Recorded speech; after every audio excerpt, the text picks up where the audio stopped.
നമസ്കാരം. Myth versus ഫാക്ടിൻ്റെ പുതിയൊരു വീഡിയോയിലേക്ക് സ്വാഗതം. ഇപ്രാവശ്യം ഞാൻ കുറച്ചും കൂടി ഒരു ഗൗരവമുള്ള ഒരു വിഷയമായിട്ടാണ് വരുന്നത്.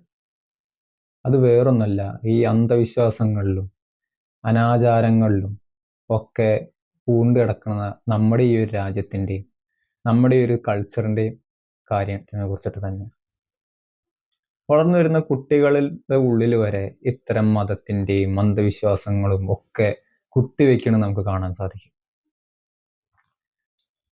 ഈ ഭൂമി പരന്നിട്ടാണ് ഇരിക്കണത്, ഭൂമി കടലിൽ താഴ്ന്നു പോയിട്ടുണ്ട്, മണ്ണ് കുഴച്ചിട്ടാണ് മനുഷ്യനുണ്ടാക്കിയത്, അങ്ങനെ അങ്ങനെ കുറെ കഥകൾ നമ്മൾ പറഞ്ഞു കഴിഞ്ഞാൽ തീരില്ല. അത്രയധികം വലിയ വലിയ കഥകളും. എന്നാൽ ഇതൊന്നും ഒക്കെ പൊട്ടത്തരാണെന്ന് മനസ്സിലാക്കാൻ സാധിക്കാതെ ഇതൊക്കെ സത്യം തന്നെയാണ് എന്ന് പറഞ്ഞിട്ട് അത് വിശ്വസിച്ച് നടക്കുകയും അതിനെങ്ങനെ വ്യാഖ്യാനിച്ച് അല്ലെങ്കിൽ വെളുപ്പിച്ച് ഇങ്ങനെ അത് തന്നെ സത്യം എന്ന് വിചാരിച്ചിട്ട് സ്വയം മനസ്സിനെ തൃപ്തിപ്പെടുത്തി ജീവിപ്പിക്കണ കുറെ പേരുണ്ട്. ഇതിനെ ചൂഷണം ചെയ്തിട്ട് നടക്കണ വേറെ കുറെ പേര് ധാരാളം നമ്മുടെ സൊസൈറ്റിയിൽ കാണാൻ സാധിക്കും. കുറെ അധികം നമ്മുടെ ഇന്ത്യ മഹാരാജ്യത്തിന്റെ ഏറ്റവും വലിയൊരു ശാപം തന്നെയാണ് ഈ മതം എന്ന് പറയുന്ന സാധനം. ഈ മതങ്ങളുള്ള കാരണം തന്നെയാണ് ഈ രാജ്യങ്ങളിലൊന്നും വളരാത്തതും ജനങ്ങളുടെ IQ ലെവലൊന്നും ഉയരാത്തതും. അങ്ങനെ പല കാര്യങ്ങളും നമുക്ക് വിചാരിച്ച അതിനെതിരെയുള്ള പ്രോഗ്രസ് ഇല്ലാത്തതും ഈ മതങ്ങളെ ഉപയോഗിച്ചുകൊണ്ടുള്ള രാഷ്ട്രീയ പ്രവർത്തനങ്ങളും എല്ലാം ഇതിന് ഉദാഹരണങ്ങളാണ്. ആദ്യം ഈ അന്ധവിശ്വാസങ്ങളും ഈ കെട്ടുകഥകളും ഇതെല്ലാം തന്നെ പൊളിക്കണം. അതിന് വേണ്ടിയിട്ടുള്ള എൻ്റെ ഒരു ശ്രമമാണ്. എനിക്കറിയാം എൻ്റെ ഈ ഒരു ശ്രമം കൊണ്ട് ഒന്നും ആവാൻ പോകുന്നില്ല. എന്നാലും ഈ ചുറ്റുമുള്ളതൊക്കെ കാണുമ്പോഴും അറിയുമ്പോഴും അതൊന്നും കണ്ടില്ലെന്ന് നടിക്കാനും അതങ്ങനെ തന്നെ പൊക്കോട്ടെ എന്ന് വെക്കാനും എൻ്റെ മനസ്സ് സമ്മതിക്കുന്നില്ല. ഇനിയെങ്കിലും ഒരു ക്രിട്ടിക്കൽ തിങ്കിങ്ങിനുള്ള വിമർശനാത്മകമായ ചിന്താഗതിയുള്ള പ്രോഗ്രസീവായിട്ട് ചിന്തിക്കുന്ന നല്ല ക്വാളിറ്റിയുള്ള ഒരു ജനറേഷൻ ഇനിയെങ്കിലും ഉണ്ടാവണം. ഈ മുമ്പുണ്ടായിരുന്ന പോലെ ചൂഷണങ്ങളുടെയും അന്ധവിശ്വാസങ്ങളുടെയും അടിമത്തങ്ങളുടെയും എല്ലാത്തിൽ നിന്ന് കെട്ടുകൾ പൊട്ടിച്ചിട്ട് മനുഷ്യൻ വലിയൊരു ജനവിഭാഗമായിട്ട് വരണം. അങ്ങനെ ആഗ്രഹിക്കുന്നുകൊണ്ടാണ് ഞാൻ ഇങ്ങനെ ഒരു ശ്രമം നടത്തുന്നത്. എനിക്കറിയാം എൻ്റെ വീഡിയോയിൽ കുറെ പ്രശ്നങ്ങളുണ്ട്, കുറെ എക്സ്പ്ലനേഷൻ്റെ കാര്യങ്ങൾ, എഡിറ്റിംഗ്, അങ്ങനെ കുറെ പ്രശ്നങ്ങൾ എൻ്റെ വീഡിയോയ്ക്ക് ഉണ്ട് എന്ന് എനിക്കറിയാം. ഞാൻ പതുക്കെ അതൊക്കെ ഇമ്പ്രൂവ് ചെയ്ത് കൊണ്ടുവരുന്നുണ്ട്. അപ്പോൾ എല്ലാ മതങ്ങളുടെയും പക്ഷെ നിങ്ങൾ എൻ്റെ കൂടെ നിൽക്കുകയാണെന്നുണ്ടെങ്കിൽ വളരെ ഡീപ്പായിട്ടുള്ള കാര്യങ്ങൾ എനിക്ക് നിങ്ങളെ അറിയിക്കാൻ പറ്റും, നിങ്ങളിൽ എത്തിക്കാൻ പറ്റും. അങ്ങനെയുള്ള ഒരു ആത്മവിശ്വാസം എനിക്കുണ്ട്. അതിന് വേണ്ടിയിട്ട് നിങ്ങൾ എന്നെ സപ്പോർട്ട് ചെയ്യണം. പക്ഷെ എൻ്റെ വീഡിയോ ക്വാളിറ്റിയും മേക്കിങ്ങും ഒക്കെ കുറച്ച് മോശമാണെന്നുണ്ടെങ്കിലും ഞാൻ എൻ്റെ കഴിവിനനുസരിച്ചുള്ള നല്ല കണ്ടന്റുകൾ നിങ്ങൾക്ക് തരാൻ വേണ്ടിയിട്ട് എപ്പോഴും ശ്രമിക്കാം. That's my promise. ഓക്കെ, ഇനി മതങ്ങളുടെ പ്രധാന കാര്യങ്ങളിലേക്കാണ്.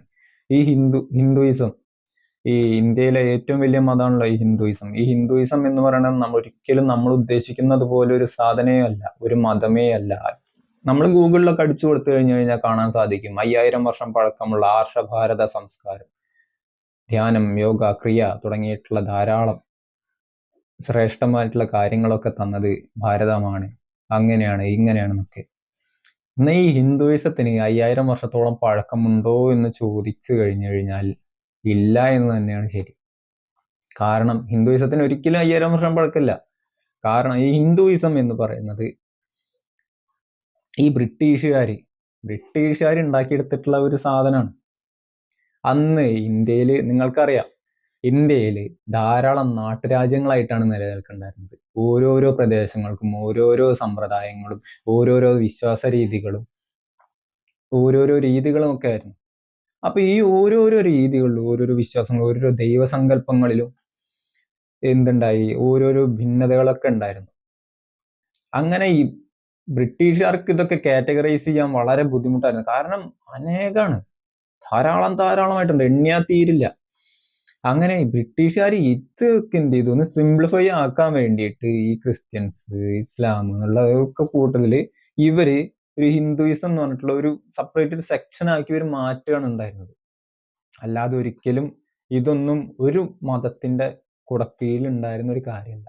അതിന് വൈദിക കാലഘട്ടത്തിൽ നോക്കിക്കഴിഞ്ഞു കഴിഞ്ഞാൽ ചാതുർവർണ്ണയത്തിൽ പെട്ടിട്ട് ഇതൊന്നും ഒരു കുടക്കീഴിലുണ്ടായിരുന്നില്ല. അന്നൊരു കാസ്റ്റ് സിസ്റ്റം, ചാതുർവർണ്ണ സിസ്റ്റം മാത്രമായിട്ടാണ് ഉണ്ടായിരുന്നത്. അല്ലാണ്ട് ഇതെല്ലാം തന്നെ ഒരു കുടക്കീഴിൽ ഒരു സിസ്റ്റത്തിന്റെ അണ്ടറിൽ അല്ലെങ്കിൽ ഒരു റിലീജിയന്റെ അണ്ടറിൽ തന്നെ ഉണ്ടായിരുന്ന ഒരു കാര്യമൊന്നുമില്ല.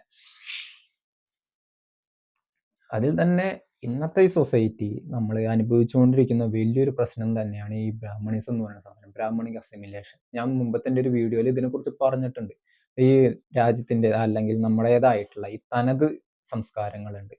നമ്മൾ ഈ മലയാളികളുടേതായിട്ടുള്ള കുറെ കാവുകള്, അതുപോലെ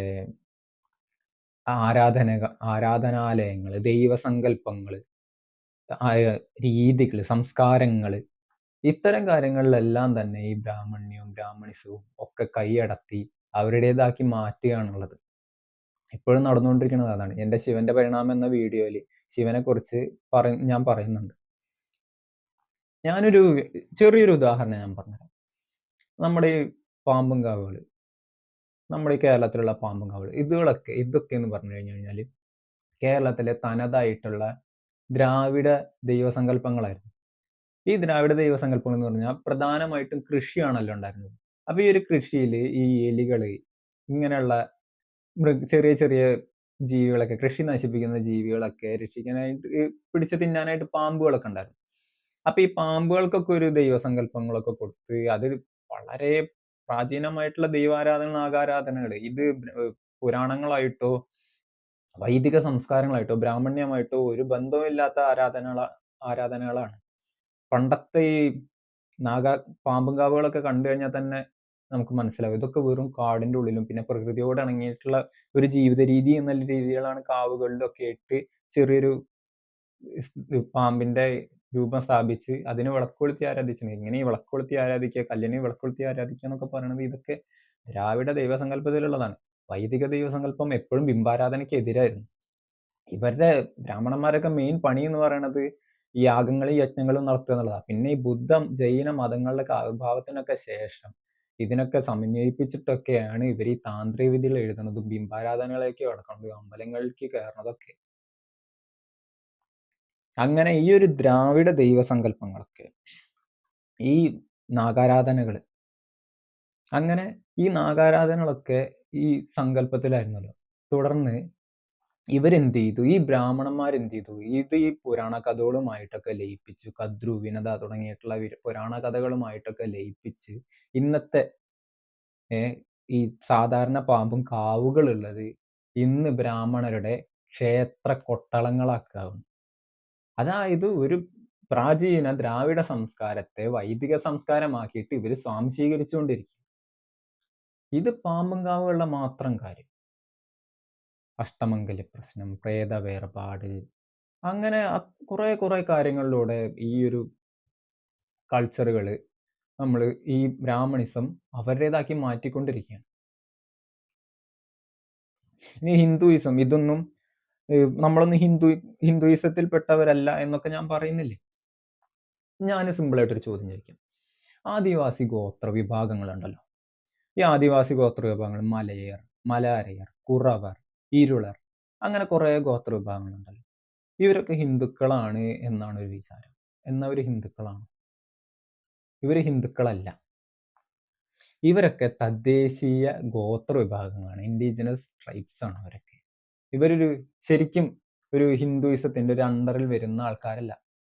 അതുപോലെ തന്നെ നമ്മളെല്ലാവരും ഇങ്ങനെ ഒരു കാറ്റഗറൈസേഷൻ കാരണം ഹിന്ദുയിസം എന്നുള്ളൊരു സിസ്റ്റത്തിന്റെ ഉള്ളിൽ അല്ലെങ്കിൽ റിലീജിയന്റെ ഉള്ളിലേക്ക് വന്ന് പെട്ടവരാണ് നമ്മളെല്ലാവരും. പിന്നെ ഈ ബ്രാഹ്മണിസത്തിന്റെ ഒരു കയ്യേറ്റം കാരണം നമ്മുടേതായിട്ടുള്ള കൾച്ചറുകളും എല്ലാതും ഇവർ കൈയടക്കാണ് ഉണ്ടാവുന്നത്.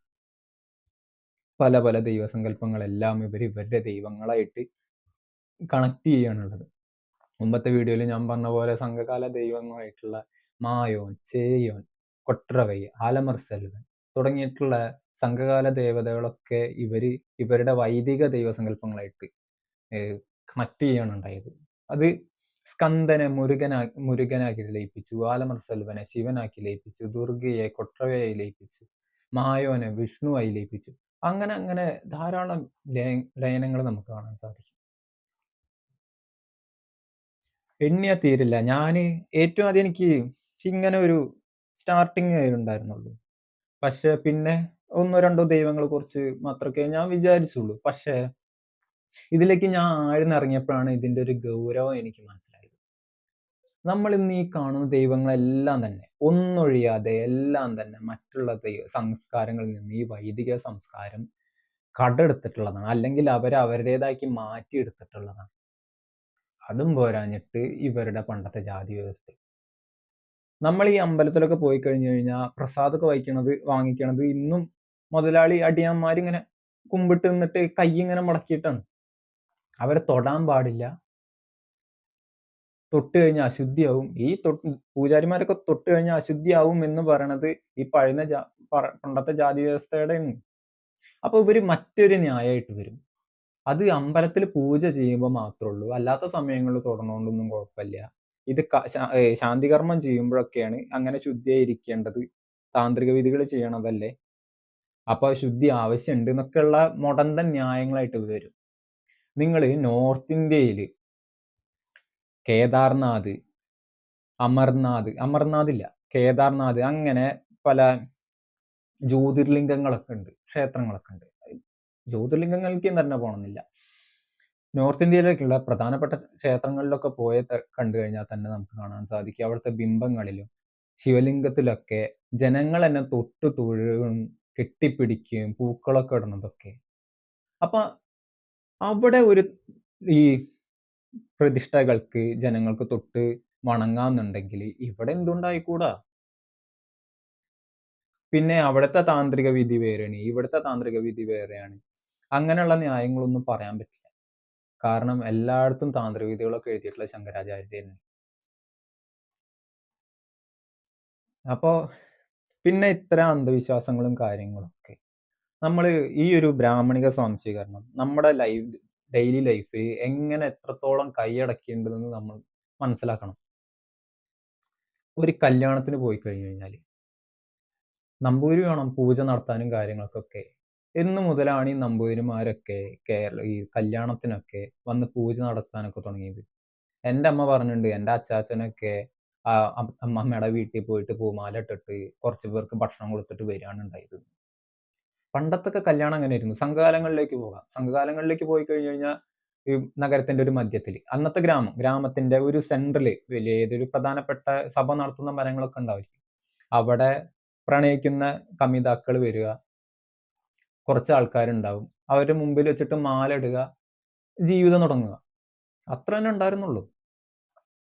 പിന്നെ ഈ ഒരു വൈദിക കൾച്ചറിന്റെ ഒരു അസിമിലേഷൻ കാരണമാണ് ഇത്തരം കാര്യങ്ങളൊക്കെ ഉണ്ടാകുന്നത്. അതുപോലെ തന്നെ ഞാൻ പറഞ്ഞില്ലേ, ദ്രാവ്, പാമ്പൻകാവുകൾ, ഇങ്ങനത്തെ തദ്ദേശീയ ദൈവാരാധനകൾ, അവിടേക്കെല്ലാം തന്നെ ഇവർ വന്ന് കയ്യേറുകയാണ് ചെയ്യുന്നത്. ഇതോടുകൂടിയിട്ട് എന്താ, തദ്ദേശീയ ദൈവസങ്കല്പം, തദ്ദേശീയ സംസ്കാരങ്ങളെല്ലാം നശിക്കുകയും എല്ലാത്തിലും വൈദിക സംസ്കാരം കടന്നു കയറുകയും ചെയ്യുന്നത്. അത് ഇതൊന്നല്ല, എല്ലായിടത്തായാലും കേരളത്തിലെ പല പല പ്രമുഖ ക്ഷേത്രങ്ങളും പണ്ടൊക്കെ ബുദ്ധവിഹാരങ്ങളും തദ്ദേശീയ ദ്രാവിഡ ദൈവാരാധന കേന്ദ്രങ്ങളായിരുന്നു. ഇതെല്ലാം തന്നെ ഒരു വൈദികവൽക്കരിക്കുകയാണ് ചെയ്യുന്നത്. അവരുടേതായിട്ടുള്ള കൾച്ചറാക്കുകയാണ് ചെയ്യുന്നത്. എന്നാൽ ഈ ഒരു താന്ത്രിക വിധികൾ, ഇങ്ങനത്തെ പൂജാരാധനകൾ ഇവരുടേതാണോ? അല്ല, അതും ഇവർ കൈയടക്കിയതാണ്. ഇതൊക്കെയാണ് ഇതിന്റെ ഒരു വിരോധാഭാസം. ഇത് ഹിന്ദുയിസത്തിന്റെ മാത്രം കാര്യം. ഇനി ക്രിസ്ത്യാനിറ്റിയോ ഇസ്ലാമോ, എല്ലാ മതങ്ങളും ഇതൊക്കെ തന്നെയാണ്. ഇത്തരം അന്ധവിശ്വാസങ്ങൾ. ഭൂമി പരന്നിട്ടാണെന്ന് വിശ്വസിക്കുക, യേശു കുരിശിലേറ്റപ്പെട്ടിട്ടുള്ള ഒരു വ്യക്തി ദൈവമാണെന്ന് വിശ്വസിക്കുക, പരിണാമത്തെ പാടെ നിഷേധിക്കുക. എൻ്റെ അതേ പ്രായമുള്ള ഒരു 20 മുതൽ 28 വയസ്സ് വരെ പിടിക്കും അത്ര ചെറുപ്പക്കാർ, അടുത്ത ജനറേഷൻ, ഇപ്പൊ വളർന്നു വരുന്ന യങ് ജനറേഷൻ അല്ലെങ്കിൽ അടുത്ത ജനറേഷനിലൊക്കെ എവല്യൂഷന്, മതം കാരണം എവല്യൂഷനെ നിഷേധിക്കുന്നവരും, ചന്ദ്രനെ രണ്ടായിട്ട് പുലർത്തിയുണ്ടെന്ന് വിശ്വസിക്കുന്നവരും, ഭൂമി പരന്നിട്ടാണെന്ന് വിശ്വസിക്കുന്നവരും ഇന്നും നമ്മുടെ സൊസൈറ്റിയിലുണ്ട്. അതിൽ ചെറുപ്പക്കാരുണ്ട് എന്നുള്ളതാണ് ഖേദകരം. ഇതൊക്കെ മാറണം. ഇത്തരം ചിന്താഗതികളെല്ലാം മാറണം. പിന്നെ ഈ ഹിന്ദുക്കളിലുള്ള ഒരു സംഭവമാണ് കാസ്റ്റ് സിസ്റ്റം എന്ന് പറയുന്നത്. ഈ കാസ്റ്റ് സിസ്റ്റം എങ്ങനെ വന്നു? ഈ ഒരു ബ്രാഹ്മണന്മാര് ചാതുർവർണ്ണയത്തിലൂടെ അത് അവതരിപ്പിക്കുകയാണ് ഉണ്ടായത്. എന്നാൽ നമ്മളെല്ലാവരും വേറെ വേറെയാണ്. ആര്യന്മാര് ശ്രേഷ്ഠന്മാരായിട്ടുള്ള, ബ്രാഹ്മണന്മാര് ശ്രേഷ്ഠന്മാരായിട്ടുള്ള ഒരു വിഭാഗമാണ്, മറ്റുള്ളവർ താഴ്ന്നിട്ടുള്ള ഒരു വിഭാഗമാണ് എന്ന് പറയുന്നില്ല. ഇന്ത്യയിൽ ഒരു പ്യുവർ ജീൻ റേസ് എന്നൊരു സാധനം തന്നെ ഇല്ല. ആര്യ ദ്രാവിഡ എന്നൊരു ജീൻ റേസ് തന്നെ ഇന്ത്യയിലില്ല. ഇന്ത്യയിൽ വെറും മിക്സഡ് ജീൻ റേസ് മാത്രമാണ്. ഇന്ത്യയുടെ ജനിതക പഠനം എടുത്തു നോക്കിക്കഴിഞ്ഞു കഴിഞ്ഞാൽ ASI എന്ന് പറയുന്ന ജനവിഭാഗമുണ്ട്. ആഫ്രിക്കയിൽ നിന്ന് വന്നിട്ടുള്ള hunters, ancient ancestral south Indians എന്ന് പറയുന്ന ജനവിഭാഗം ASI എന്ന് പറയും. ഇവരും ഇറാനിൽ നിന്നുള്ള ഫാർമേഴ്സ് ഉണ്ട്. ഈ രണ്ട് ജനവിഭാഗവും കൂടി ചേർന്ന് മിക്സ് ആയിട്ടാണ് ഇൻഡസ് വാലി സിവിലൈസേഷൻ ഉണ്ടാകുന്നത്, സിന്ധു നദീതട സംസ്കാരം ഉണ്ടാകുന്നത്. സിന്ധു നദീതട സംസ്കാരത്തിന്റെ പതനത്തിന്റെ സമയത്താണ് ആര്യൻ മൈഗ്രേഷൻ ഇന്ത്യയിലേക്ക് ഉണ്ടാകുന്നത്. ഇവിടുത്തെ സംഘപരിവാർ പറഞ്ഞു പരത്തുന്നത് ആര്യന്മാരുടേതാണ് സിന്ധു നദീതട സംസ്കാരം, വേദങ്ങളെല്ലാം സിന്ധു നദീതട സംസ്കാരത്തിൽ എഴുതി വെച്ചിട്ടുള്ളതാണ് എന്നൊക്കെ കുപ്രചരണങ്ങൾ ഇവിടെ ഉണ്ട്. എന്നാൽ അങ്ങനെയൊന്നുമല്ല. വേദങ്ങളെല്ലാം പുറത്തുനിന്ന് ഉണ്ടായിട്ടുള്ളതാണ്. അത് ക്രോഡീകരിച്ച് രചിക്കുന്നത് ഇന്ത്യയിലാണ്. പക്ഷെ ഇതെല്ലാം സിന്ധു നദീതട സംസ്കാരത്തിന് ശേഷമാണ്. അങ്ങനെ അത് മാത്രമല്ല, ഈ ആര്യന്മാര് എന്ന് പറയുന്നത് സിന്ധു നദീതട സംസ്കാരത്തിൽ ഇല്ലാത്തവരുമായിരുന്നു. ഈ രാഖിഘട്ടിലെ സിന്ധു നദിയുടെ സംസ്കാരത്തിലെ ഒരു സ്കെൽട്ടൺ പരിശോധിച്ചപ്പോൾ അതിൽ സ്റ്റെപ്പ് പീപ്പിൾ എന്ന് പറയും. സ്റ്റെപ്പ് പീപ്പിൾ, ആര്യന്മാർ. ഈ ആര്യന്മാരുടേതായിട്ടുള്ള ഒരു DNA ഇവരുടെ ബോഡിയിൽ ഉണ്ടായിരുന്നില്ല. ഈ ഒരു സ്കെൽട്ടൺ മാത്രമല്ല, മറ്റു 11 സ്കെൽട്ടൺ DNA സ്റ്റഡി നടത്തിയപ്പോൾ അതിലൊന്നും തന്നെ സ്റ്റെപ്പ് പീപ്പിൾസിന്റെ, ആര്യന്മാരുടെ DNA നമുക്ക് ക്രോഡീകരിച്ചെടുക്കാൻ പറ്റിയിട്ടില്ല. എന്നുവെച്ചാൽ ഇല്ല. അതുകൊണ്ട് തന്നെ സിന്ധു നദിയുടെ സംസാരത്തിൽ ഇൻഡസ് വാലി സിവിലൈസേഷനിൽ സ്റ്റെപ്പ് പീപ്പിൾസ് ഉണ്ടായിരുന്നില്ല. ഈ സിവിലൈസേഷന്റെ എൻഡിങ്ങോട് കൂടിയാണ് സ്റ്റെപ്പ് മൈഗ്രേഷൻ നടക്കുന്നത്. അങ്ങനെ ഈ ഒരു സ്റ്റെപ്പ് മൈഗ്രേഷൻ വന്ന് ASIയും ഇറാനിലെ ഫാർമേഴ്സും കൂടിയിട്ട് മിക്സ് ആയിട്ട് ഇൻഡസ് വാലി സിവിലൈസേഷൻ ഉണ്ടായല്ലോ. അങ്ങനെ ഉണ്ടായി കഴിഞ്ഞിട്ട് ഇവരെന്ത് ചെയ്തു? സിവിലൈസേഷൻ നശിച്ചതിന് ശേഷം കുറച്ച് പേര് ഈസ്റ്റിലേക്കും കുറച്ച് പേര് സൗത്തിലേക്കും വന്നു. അങ്ങനെ ഇവരുമായിട്ട് സ്റ്റെപ്പ് പീപ്പിൾസ് മിക്സ് ആയി. ആര്യന്മാര് ഇന്ത്യയിലെ ജനങ്ങളുമായിട്ട് ലയിച്ചു എന്നാണ് ഞാൻ പറയുന്നത്. അല്ലാതെ ഇന്ത്യയിലേക്ക് സെപ്പറേറ്റ് ആര്യന്മാര് എന്ന് പറഞ്ഞിട്ട് ജീൻ ഇല്ല. ഇതിൽ നിന്നാണ് പിരിയുന്നത്. പിന്നെ ANI, ഏൻഷ്യന്റ് നോർത്ത് ഇന്ത്യൻസ്, പിന്നെ ഏൻഷ്യന്റ് സൗത്ത് ഇന്ത്യൻസ് എന്ന് വെച്ച് കഴിഞ്ഞാൽ ഈ ആര്യന്മാരുടെ ജീന് തീരെ മിക്സ് ആവാത്തത്, അല്ലെങ്കിൽ 0 to 10% ഉള്ളവര് ASI എന്ന് വെച്ച് കഴിഞ്ഞാൽ ഇന്നത്തെ സൗത്ത് ഇന്ത്യക്കാരുടെ പൂർവികർ, കേരളം, തമിഴ്നാട് എന്ന് വെച്ചാൽ അന്ന് കേരളം, തമിഴ്നാടും കന്നഡ ഇവരൊക്കെ ഒരു തമിഴകം എന്ന് പറയുന്ന ഒരു പ്രദേശമായിട്ടാണ് പറയുന്നത്. അപ്പോൾ ഈ ഒരു സൗത്ത് ഇന്ത്യയുടെ പൂർവികർ ASIയും നോർത്ത് ഇന്ത്യക്കാരുടെ എന്ന് വെച്ചാൽ ഒരു 15 to 35% സ്റ്റെപ്പ് പീപ്പിൾസിന്റെ DNA ഉള്ള ഇവര് ANIയും നോർത്ത് ഇന്ത്യൻസിന്റെ പൂർവികരുമാണ്. അങ്ങനെയാണ് ഇന്ത്യയിലെ ജനിതക പഠനം കിടക്കുന്നത്. എന്ന് വെച്ചാൽ ആര്യ ദ്രാവിഡ സംഘർഷങ്ങളൊന്നുമില്ല എന്നല്ല, ആര്യ ദ്രാവിഡ ജീൻ റേസ് ഇന്ത്യയിലില്ല. അങ്ങനെ പ്രത്യേക വിഭാഗങ്ങളില്ല. അത് മാത്രമല്ല, നമ്മളെല്ലാവരും ഒരു മാലയിലെ മണികൾ തന്നെയാണ്. അല്ലാതെ ഒരാൾ ഉയർന്നവരോ താഴ്ന്നവരോ അങ്ങനെ ഒരു സിസ്റ്റം തന്നെ ഇല്ല. ഇത് ഹിന്ദുക്കളിൽ മാത്രമല്ല, ഈ ഒരു സിസ്റ്റം ഡിവൈഡ് ചെയ്യുന്ന ഒരു സിസ്റ്റം എല്ലാ മതങ്ങളിലും ഉണ്ട്. ഓരോരുത്തർ അവരവരുടെ ജാതികളിലുള്ളവർക്കേ കൊടുക്കുള്ളൂ എന്നൊക്കെ ഇങ്ങനെ ഇതുണ്ട്. അങ്ങനൊന്നല്ല. നമ്മളെല്ലാവരും ഹോമോസാപ്പിയൻസ് ആണ്. ഈ ഭൂമിയിലുള്ള ഏതൊരു മെയിലും ഏതൊരു ഫീമെയിലും മീറ്റ് ചെയ്ത് കഴിഞ്ഞു കഴിഞ്ഞാൽ റീപ്രൊഡക്ഷൻ നടക്കും. അത് ഏത് രാജ്യത്തിലുള്ള മെയിലായാലും ഏത് രാജ്യത്തിലുള്ള ഫീമെയിൽ ആയാലും മീറ്റ് ചെയ്ത് കഴിഞ്ഞാൽ റീപ്രൊഡക്ഷൻ നടക്കും. അതെന്തുകൊണ്ടാണ്? നമ്മളെല്ലാവരും ഒരു മനുഷ്യവിഭാഗം തന്നെയാണ്. ഹോമോസാപ്പിയൻസ് എന്ന് പറയുന്ന ഒരേ ഒരു മനുഷ്യവിഭാഗം ആയതുകൊണ്ട് തന്നെയാണ്.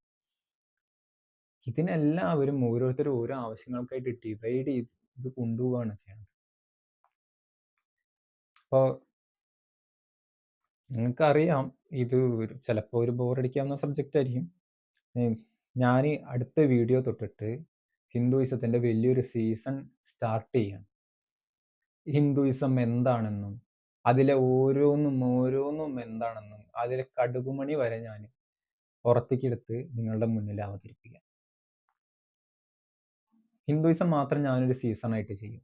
ബാക്കിയുള്ളത് സെപ്പറേറ്റ് വീഡിയോകൾ ചെയ്യാനാണ് പ്ലാൻ. അപ്പോൾ ഇത് എല്ലാതും കൂടിയിട്ട് ഞാനിങ്ങനെ എപ്പിസോഡുകൾ ഉണ്ടായിരിക്കും. സീസണിന് എപ്പിസോഡുകൾ ഉണ്ടായിരിക്കും. ചില എപ്പിസോഡുകൾക്ക് സബ് പാർട്ടുകൾ ഉണ്ടാവാൻ ചാൻസ് ഉണ്ട്. നിങ്ങൾക്ക് മാക്സിമം സിംപ്ലിഫൈ ആയിട്ടും കുറച്ചും കൂടി ക്ലാരിറ്റി ഉള്ള രീതിയിലും ഒക്കെ ഞാൻ ഈ വീഡിയോ ചെയ്യാൻ ശ്രമിക്കാം. എല്ലാ കാര്യങ്ങളും എൻ്റെ ഈ ഒരു സീസൺ കഴിയുന്നതോട് കൂടിയിട്ട് ഇതൊക്കെ എന്താണ്, എങ്ങനെയാണെന്നുള്ളൊരു വ്യക്തമായൊരു ധാരണ നിങ്ങൾക്ക് ഉണ്ടാവാൻ സാധിക്കും. അങ്ങനെ ഇത്തരം അന്ധവിശ്വാസങ്ങളൊക്കെ നശിച്ചിട്ട് നല്ലൊരു നാളെ, നല്ലൊരു ടുമോറോ നമുക്ക് വേണം. Thanks for watching.